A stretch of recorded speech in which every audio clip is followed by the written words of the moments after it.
Salam sejahtera pelajar, saya Jo Kartik, Guru Pengajian Perniagaan Pusat Tingkatan 6 SMK Tinggi Sapak, Kuala Lumpur.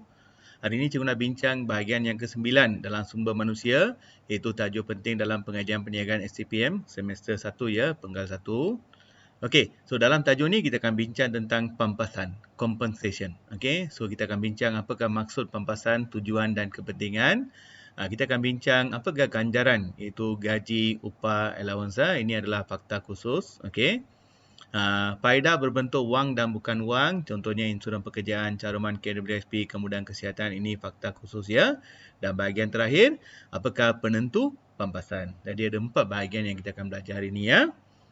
Okey, apa dia pampasan? Pampasan ni rujuk pada ganjaran dan faedah. Okey, ganjaran dan faedah mungkin dalam bentuk kewangan atau bukan kewangan yang diberi oleh organisasi kepada pekerja atas sumbangan mereka. So, apa yang pekerja dapat kerana mereka memberi sumbangan. So, mungkin dalam bentuk ganjaran ataupun dalam bentuk faedah. Okey? Sebab mereka ada bagi sumbangan pada organisasi. Okey? So, ganjaran kewangan ni contohnya seperti gaji. Ganjaran bukan kewangan ni contohnya seperti cuti tahunan. Okey? So, can be dalam bentuk monetary ya, dalam bentuk wang atau bukan kewangan. Okey? Kenapa kita bagi pampasan? Of course, pampasan ni memberi motivasi kepada pekerja. So, lagi rajin mereka bekerja, mereka dapat ganjaran yang lebih tinggi. So, ini memberi dorongan kepada mereka untuk bekerja lebih keras. Okey? Yang kedua, menarik bakal pekerja yang berkualiti. Jadi, kalau syarikat tu menawarkan ganjaran yang tinggi, dia menjadi satu daya tarikan. Okey? Pulling factor ya, dia akan menarik lebih ramai pekerja yang mahir. Sebab kita semua suka syarikat yang menawarkan gaji yang tinggi. So, menjadi satu daya tarikan. Okey. Yang ketiga sebagai pengiktirafan. Okey. Kita mengiktiraf sumbangan yang diberikan oleh pekerja. Sebab mereka bantu syarikat kita mencapai matlamat kan. Jadi, kita kena hargai mereka lah dengan beri sumbangan. Contohnya kalau syarikat dapat banyak untung, kita kena bagi bonus yang banyak kepada pekerja. Sebab dia bantu mencapai matlamat perniagaan kita. Okey. Dan last one, kurangkan kadar lantik henti. Kalau syarikat tu menawarkan ganjaran yang menarik, banyak insentif, banyak faedah, kenapa pekerja nak pindah? Mereka lebih suka kekal dalam perniagaan kita. Sebab mereka rasa seronok, sebab mereka dihargai, ada banyak faedah dan sebagainya. So, kadar lantik henti akan berkurang. So, kamu tak perlu cari pekerja baru. Pekerja sedia ada ni tak nak keluar. Mereka setia kepada perniagaan kita. Okey, so ni berkaitan dengan tujuan pampasan. Okey. Kepentingan pampasan lebih kurang samalah, okey, iaitu meningkatkan motivasi, okey, tarik pekerja yang berkualiti, kurangkan kadar lantik henti, meningkatkan kepuasan pekerja, seronok bekerja sebab hujung bulan confirm dapat gaji, ada banyak faedah, seronoklah, okey. Menggerakkan pekerja untuk mencapai matlamat sebab insentif ni menarik mereka untuk capai matlamat organisasi. So, tahun ni dia kata, kalau kita mencapai target jualan 500,000, dapat bonus 6 bulan. So, itu menjadi satu dorongan kepada mereka untuk bekerja lebih keras. Okey? Hubungan harmoni.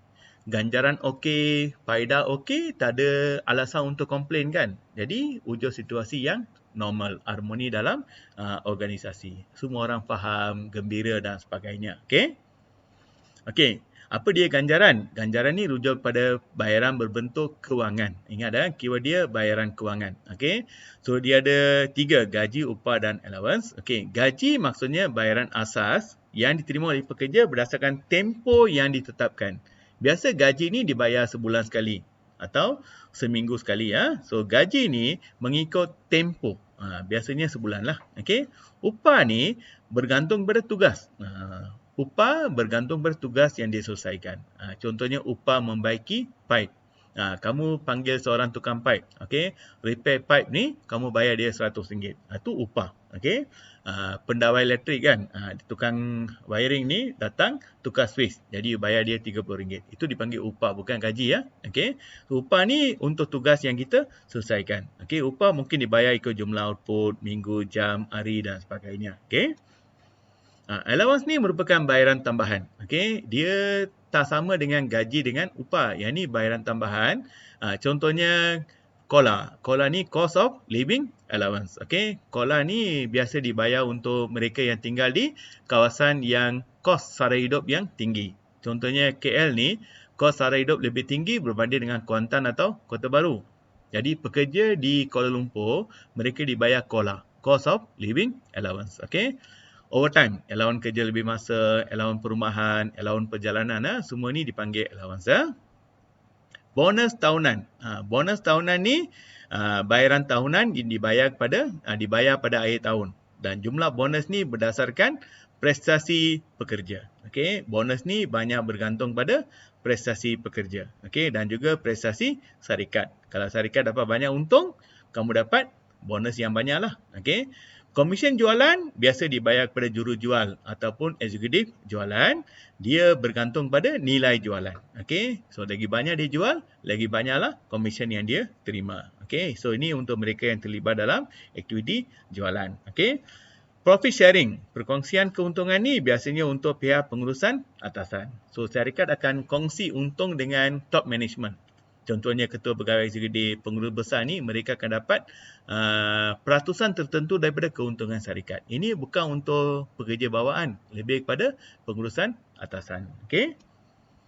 Okey, faedah berbentuk wang dan bukan wang ni contohnya insurans pekerjaan, caruman KWSP, kemudahan pinjaman ada banyak ya. Apalah mana-mana 5. Okey, percutian, okey, kemudahan penginapan, all this dipanggil faedah berbentuk wang dan bukan wang. Tadi ganjaran yang ni adalah benefit faedah. Okey. Penentu pampasan. Kenapa ada syarikat bayar gaji banyak? Ada yang bayar gaji sikit. Dia banyak bergantung pada faktor organisasi. Okey. Kalau syarikat tu ada kedudukan kewangan yang kukuh, okey, financially very strong dan dapat untung yang banyak, mereka sanggup bayar pampasan yang tinggi, okey, atau bayar ganjaran yang tinggi. So pampasan banyak bergantung pada kedudukan kewangan. Kalau syarikat tu sentiasa mengalami kerugian, ada masalah kewangan, nak bayar gaji pun tak mampu, takkan nak bayar bonus pula. Okey, dia bergantung pada syarikat. Okey, yang kedua pasaran buruh. Pasaran buruh ni kita bandingkan permintaan dengan penawaran buruh. Okey. Pasaran buruh ketat maksudnya ada lebihan permintaan. Pekerja tak cukup. Jadi kamu terpaksa menawarkan pampasan yang tinggi. Okey. Sebab tu di Singapura gaji tinggi sebab kekurangan pekerja. Indonesia gaji rendah sebab ada lebihan penawaran. Okey, ramai yang nak kerja tapi kerja tak ada. Jadi mereka dibayar gaji yang rendah. Okey. So gaji bergantung pada pasaran buruh. Kalau yang ketat, kamu dapat gaji yang lebih tinggilah. Okey. Pekerja itu sendiri, kita akan tengok pekerja ni ada nilai atau tidak. Valuable worker maksudnya mereka ada kemahiran yang tinggi. Mereka ada kelayakan akademik yang tinggi serta mereka ni produktif. Jadi pekerja tu layak dapat pembahasan yang lebih tinggi. Okey, you compare pengurus pemasaran dengan eksekutif pemasaran. Pengurus pemasaran dibayar gaji tinggi sebab dia ada kemahiran yang tinggi. Okey, tanggungjawab dia lebih tinggi. Tu rujuk kepada pekerja. Okey, kita compare kerani akaun dengan seorang eksekutif jualan. Eksekutif jualan dibayar gaji tinggi sebab prestasi dia lebih baik. Okey. Jenis pekerjaan. Pekerjaan ni ada nilai, ada value kepada organisasi. Lagi tinggi nilai, lagi banyaklah pembahasan yang akan dibayar. Okey. Whether your job is valuable or not. Okey. Apa value pekerjaan kamu kepada organisasi? Contohnya kamu seorang office boy dengan seorang eksekutif jualan. Eksekutif jualan ni value dia sangat tinggi tau. Sebab mereka yang menjana pendapatan untuk perniagaan. Jadi mereka dapat gaji yang lebih tinggi berbanding dengan office boy yang buat kerja-kerja yang simple. Okey, itu dipanggil nilai pekerjaan kamu. Okey. Risiko kerja. Lagi tinggi risiko, kamu dibayar pampasan yang tinggi. Contohnya kita bandingkan seorang pelayan pejabat, office boy dengan seorang pencuci cermin bangunan tinggi. Okey. So pencuci cermin bangunan tinggi ni risiko sangat tinggi.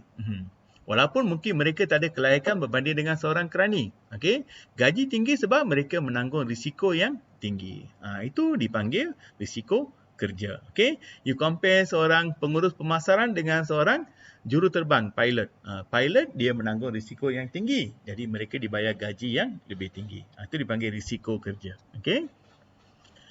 Peraturan dan undang-undang, kamu terpaksa patuhi ya. So, pembahasan banyak bergantung pada peraturan dan undang-undang. Contohnya di Malaysia kita ada dasar gaji minimum. Jadi terpaksalah patuh. Okey. Dasar gaji minimum ni kalau dikata gaji 1,200, kita bayar pekerja 1,200. Okey. Kesetaraan pembahasan, equity. Okey. Pembahasan mesti setara antara organisasi dalam industri yang sama. syarikat pengeluaran pakaian A dengan syarikat pengeluaran pakaian B mesti tawar gaji yang hampir sama. Industri automobil, kamu seorang pekerja Proton dengan pekerja Pro 2, gaji mesti hampir sama sebab industri sama. Seorang doktor dalam hospital swasta A dengan hospital swasta B, gaji mesti hampir sama. Itu dipanggil setara. Okey. Contohnya, dua buah pasaraya dalam industri peruncutan menawarkan gaji yang sama untuk jururawat. Kalau tidak, mereka akan cabut lari ke kedai lain, tempat lain. Okey, contoh soalan, berikan maksud pampasan dan nyatakan 3 tujuannya. Uraikan 3 kepentingan pampasan. Okey, uraikan 3 jenis ganjaran. Okey, iaitu gaji, upah dan alawansa. Nyatakan 5 jenis faedah. Yang ini boleh senaraikan seberapa banyak yang boleh. Okey, uraikan 3 penentu pampasan. Contohnya, kemampuan organisasi. Okey, lepas tu berkaitan dengan pasaran buruh. Okey, jenis pekerjaan, risiko dan sebagainya. Okey, ini berkaitan dengan penentu pampasan. Okey. Alright, so itu saja untuk kali ini. Kalau kamu rasa ada masalah, boleh kemukakan soalan. Jangan lupa subscribe, like dan share belajar. Bye.